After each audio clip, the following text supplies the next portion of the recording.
and then some. runIN with wise fools in the high noon. Can't take your money with you. Sure as hell can't try. Welcome to episode 6 of the runIN podcast. My name is Brock Hagerman, and I'm joined by my co-host Chris Walden.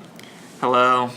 Today we're going to be previewing the NCAA Division I indoor track and field meet, which is coming up tonight, whenever you are listening to this podcast. So we've got some Indiana products from the Indiana high school ranks who are doing quite well on the college scene at the D1 level, who have qualified for the big show. For those of you who don't follow NCAA D1 indoors very closely, Chris, wouldn't you say it's probably the most difficult national championship to make in all of track and cross country? Yeah, it's definitely the most difficult. Kind of as we've covered in some of our previous podcasts, the indoor national final is more of a time trial style. You know, it's a descending order list, so they take within the qualifying window the top 16 fastest or best marks, and those marks are the ones who make it. 12 for relays. And whereas in the outdoor, it's more of a championship style where there's a lot more rounds. The races tend to be more tactical, so and more people make it. So that's part of why the indoor finals are probably considered the hardest, just because it has the fewest number of entrants. Yeah, top 16 individuals qualify on that descending order list. Obviously, there can be scratches and injuries, whatever, that maybe makes the list expand a little bit. And the top 12 relay teams qualify for the national championship. My personal opinion of the NCAA D1 indoor meet is that if you qualify for that meet as an individual distance runner, you pretty much have a really good chance at running post-collegiately shortly after college for a few years. The times are that fast to get into this meet. I mean, you're talking knocking on the door of professional world-class times sometimes just to get into the NCAA D1 indoor meet. So with that, we don't have too many former Indiana athletes that are in this meet just because of the extreme high-quality nature of the meet, but we do have a few. So starting with the men's 800, Chris, we've got a kid from IU who's a redshirt sophomore. Yeah, we've been following this guy all indoor season. I think we previously mentioned he is now, with his qualifying time, the Australian national record holder with a 1:47.24. That'll be his seed time, giving him the 11th seed going into the final. Yeah, so Cooper is seeded 11th. Obviously, there's going to be a prelim on Friday for the men's 800, followed up by the final on Saturday. So some predictions here. I'll start off for Cooper. I mean, he's been racing really well this year. Not just time trialing with that 1:47.24, but he's been performing really well in championship meets like the Big Ten. He's been winning meets, placing very high. Obviously, when you're a 1:47 guy, you're going to be placing high in about everything. But I'm predicting, Chris, that he's going to make the final, which will pretty much seal his All-American certificate. Top 8, it's All-American. I don't know. I'll give him 7th in the final, beating out his seed by a few spots from 11th to 7th. Yeah, and I believe that qualifying format's going to be 2 heats of 8, and I believe it's top 3 times, and then top 3 from each heat, and then the next 2 best times make a final of 8. And 7th in the final. 800, so anything can go. A lot of traffic. I think it's the shortest unlaned event. So that's where you're breaking in, and that can cause some havoc. But yeah, I hate to do this, but I think I'd have to agree with your prediction, Brock. I think he's going to land kind of in that 7th, 8th range if he makes the final. Love to see him smash that, but yeah, I think that's that's about where he's going to land. Plus or minus 147.00. There are 9 guys in the field with seed times under 147. You think Cooper's gonna dip under that 147 barrier indoors? Ooh, that's tough. I don't think so. I think it is a championship race with the rounds. I think people trying to get to the big show, that's when they're concerned about times. Once they're there, it's about just making the final and then beating people.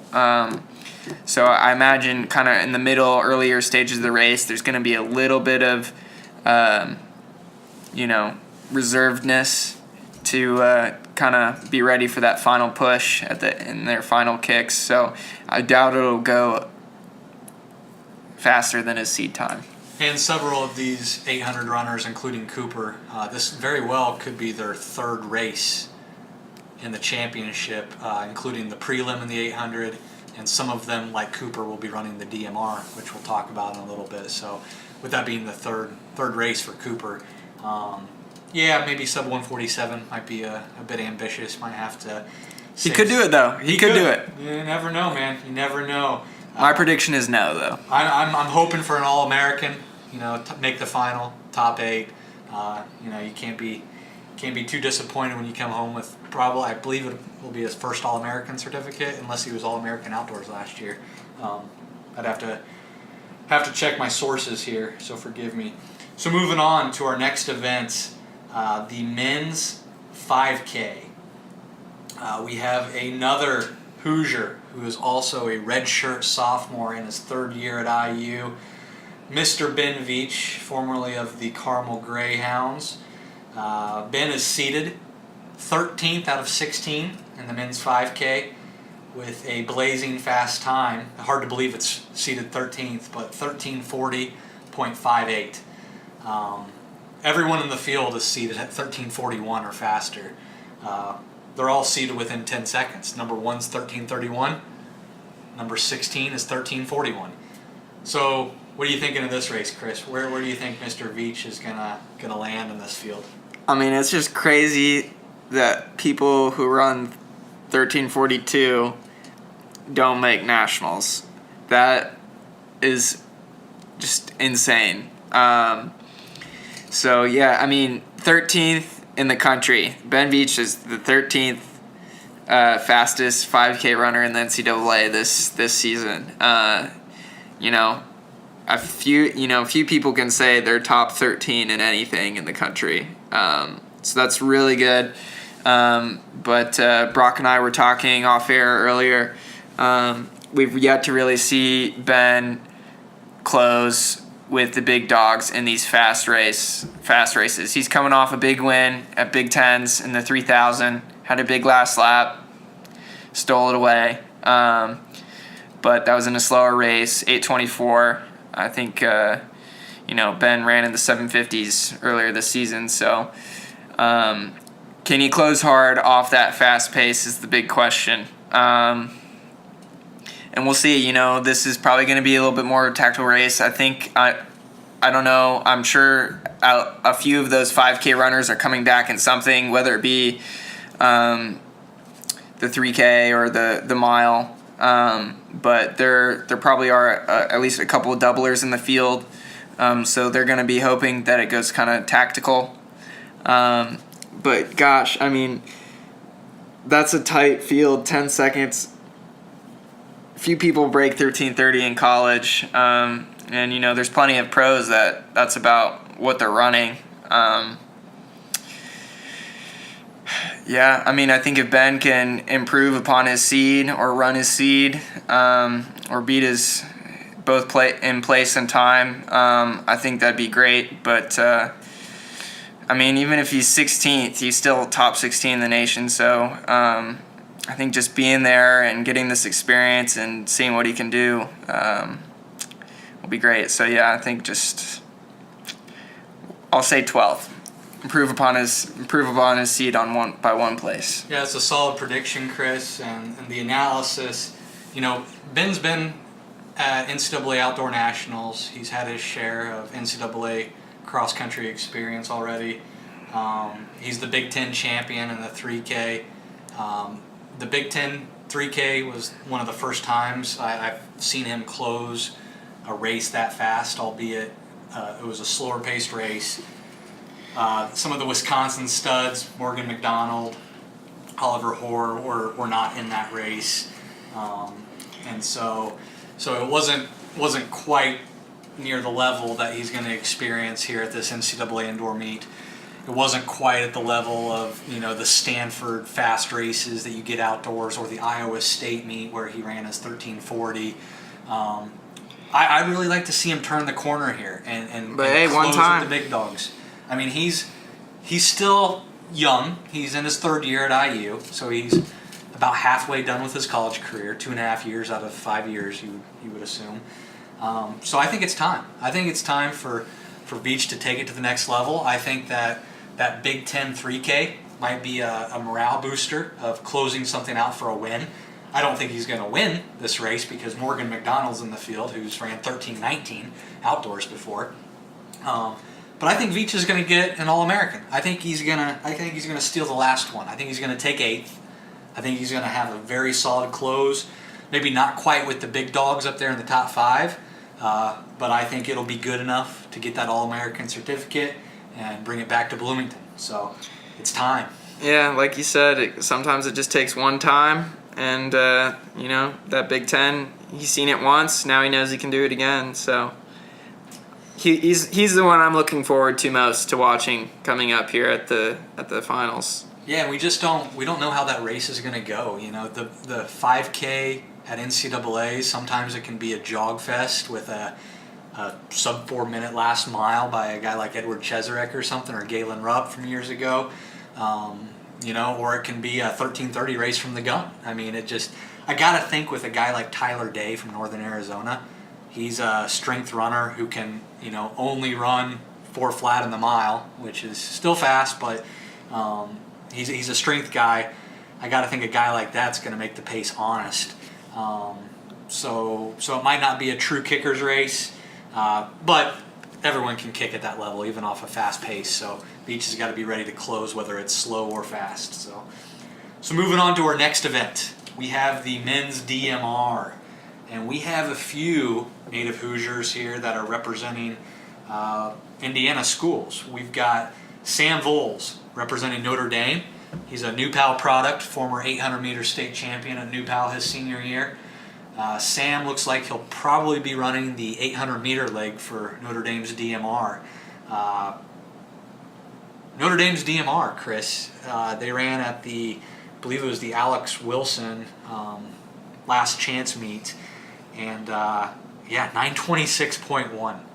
One of the all-time greatest DMR performances in the history of the NCAA. So pretty exciting there to see what Sam will do. They have a great anchor leg there at Notre Dame running the 1600. So they're the clear favorites right now. But it's hard to say they're the clear favorites because Wisconsin is only seated a tenth of a second behind them. It's just crazy. I mean, like anything under 9:30, you start wondering, all right, like where can we get more time? You start looking at all 4 of those legs, and you're just like, where can we shave time? And it just gets so hard. It's like you're squeezing just about everything you can out of each of those 4 legs once you're under 9:30. This is one of the most unpredictable events on the indoor track, especially on the men's side.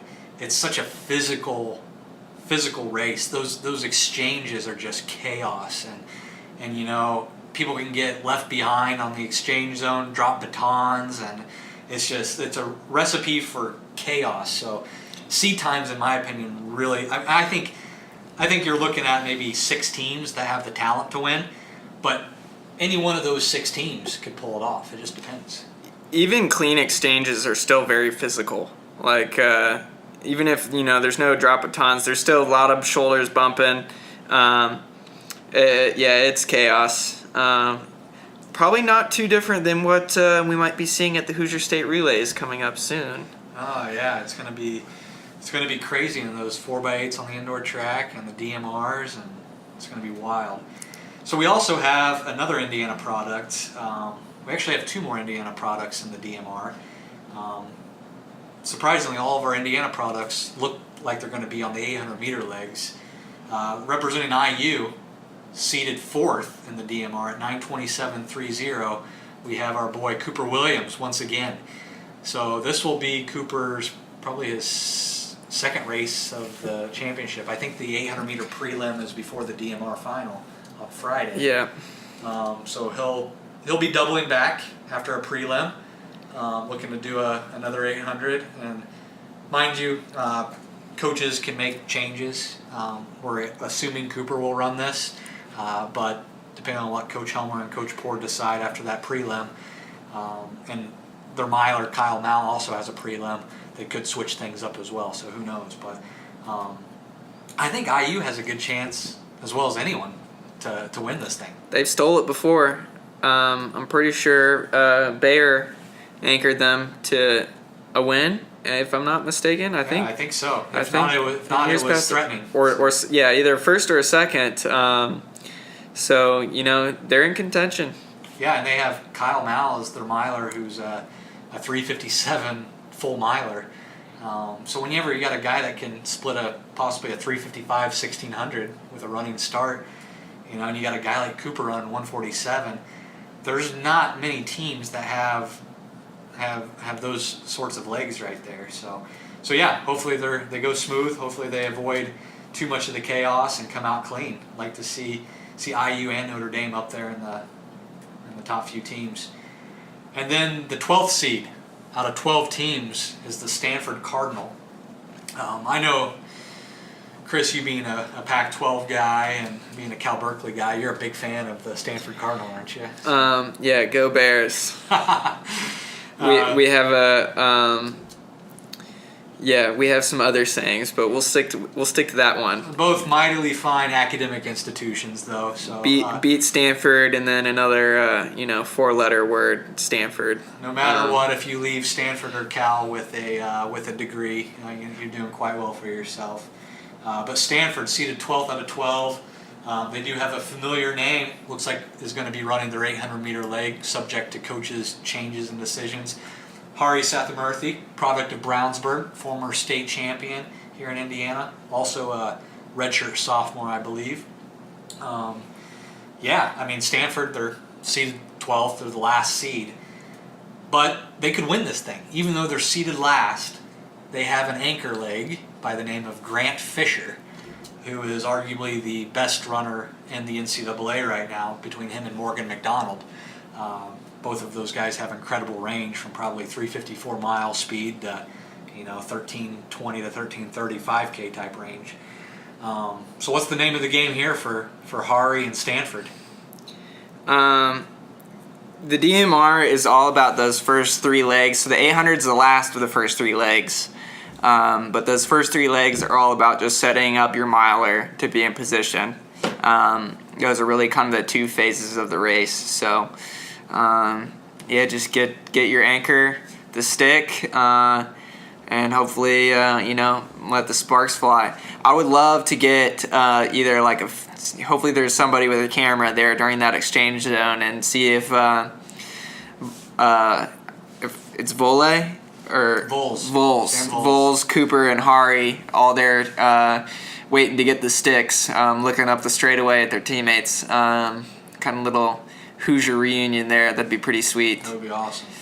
Yeah, I think Stanford, keep Grant Fisher in contention. Give him a chance. Mm-hmm. Who knows what's going to happen on that 1600 leg? It could slow down and accordion back up. Someone could just try and run away if they have a lead and push the pace and run 355 solo.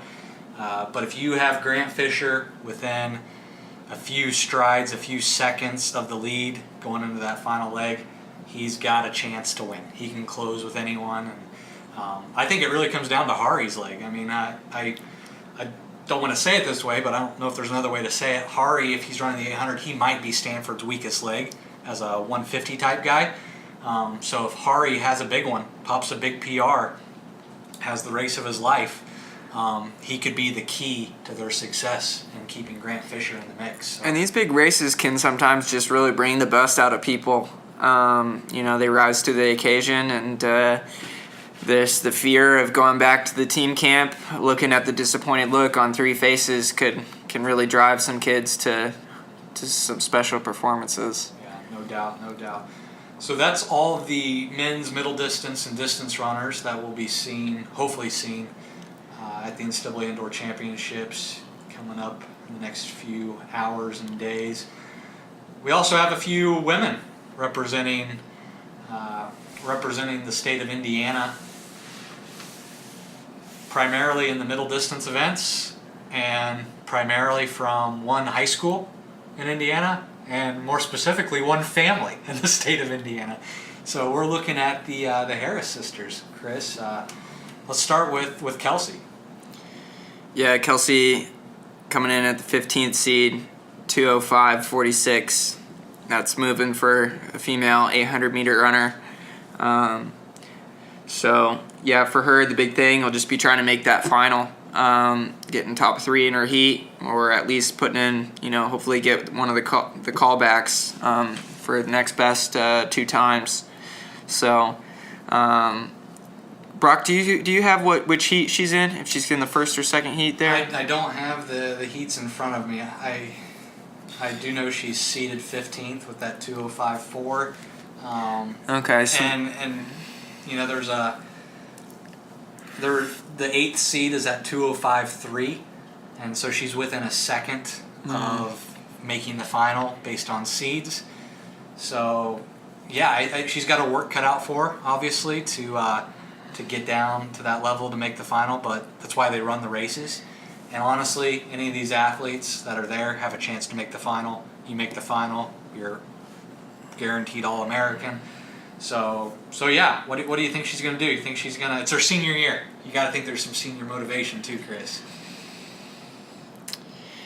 It's tough. I mean, like you said, anybody could make that final. So, I could throw a prediction out there, but you just don't know. You got to figure maybe those top 3, 4, 5 seed times. Those are kind of the cream of the crop. They're going to have the fitness to just get the job done, get to that line in that first 3 spots, and make sure they make the final. It's really those next 3, 4 positions that it's kind of the roll of dice that those other bottom 12 seeds are shooting for. But I'll say she makes the final. I think hits a seventh place, takes home an All-American. There are 7 athletes in the field that have a 2:03 seed time or faster, 2:03.9 or faster. Kelsey coming in with a 2:05.4. I feel like there's a lot of talent at the top end of this race. And for her to make the final, she's going to have to have the race of her life in the prelim, or some of these 2:03, 2:02 girls are going to have some off days, which can happen. I hate to say it, I think she's going to come close. I'm saying she's going to come in 9th or 10th. She's going to have a good day. She's going to outperform her seed. Maybe 9th or 10th, and she's going to build up that rage for outdoors and bring home an All-American outdoors. Well, she'll actually be coming back later that night.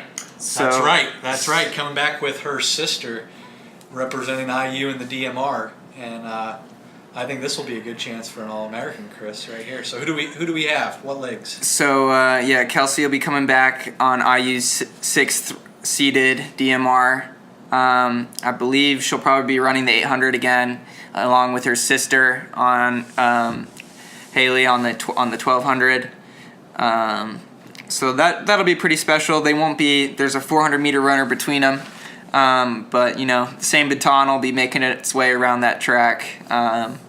So that'll be pretty sweet. 6th place. You got to be thinking they're in a good position to hit an All-American. So hopefully Kelsey will not be too gassed from that prelim and can come back and do it for the Hoosiers. Yeah, I think IU on the women's side, they've had a great indoor season, especially on the middle distance. I think they're gonna reap the rewards of all the hard training and fast training they've done and fast racing. And I think they're gonna bring home an All-American certificate. And the Harris sisters, carrying the bulk of that load right there from Carmel, Indiana. So yeah, what are you most excited for about the indoor championships coming up for NCAA? Indiana-wise, or just the whole meet overall? I said it earlier. I'm rooting for Ben Beach, and I'm excited to see how he's going to do. Once a hound, always a hound.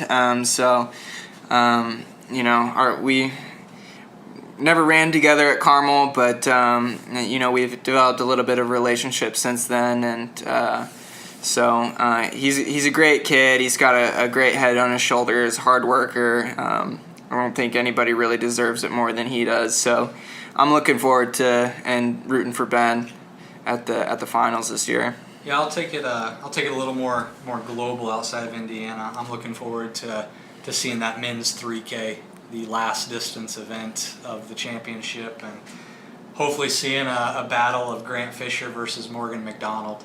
Those guys duked it out at Milrose. Went 1-2 at Milrose. Both ran 7:42 at Milrose.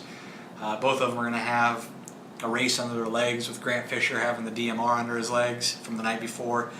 Morgan McDonald having the 5K under his legs from the night before. But both are such studs that it shouldn't really matter. They'll be recovered. They'll be ready to go. But then again, someone could steal the show in the 3K. It's happened before, and the favorites don't come out on top of the podium. But you got to think Fisher and McDonald could be a pretty dang good battle in that 3K. So I'm looking forward to the DMR too. I guess globally, the relays are just sick. Like, I think outside of 4x4, DMR is the next coolest event in track. 4x4, usually most meets end with that. Meets usually on the line, team implications, and there's something glorious about the mile and 4 laps and mile relay and everybody running 1 lap. That's always a sick race, but I think right there, DMR also. So I can watch a DMR no matter what level, let alone at such a high level like this. it's going to be exciting. It can't happen soon enough. I wish it was starting now, Chris, but we're going to have to wait a few hours here before we get a join in on the entertainment. But thanks for joining us. We hope you guys enjoyed this preview, and hopefully you guys are cheering for all these former Indiana high school athletes as they make some big strides at the next level here. For Chris Walden, I'm Brock Hagerman. Thanks for joining us on runIN Podcast. running with wild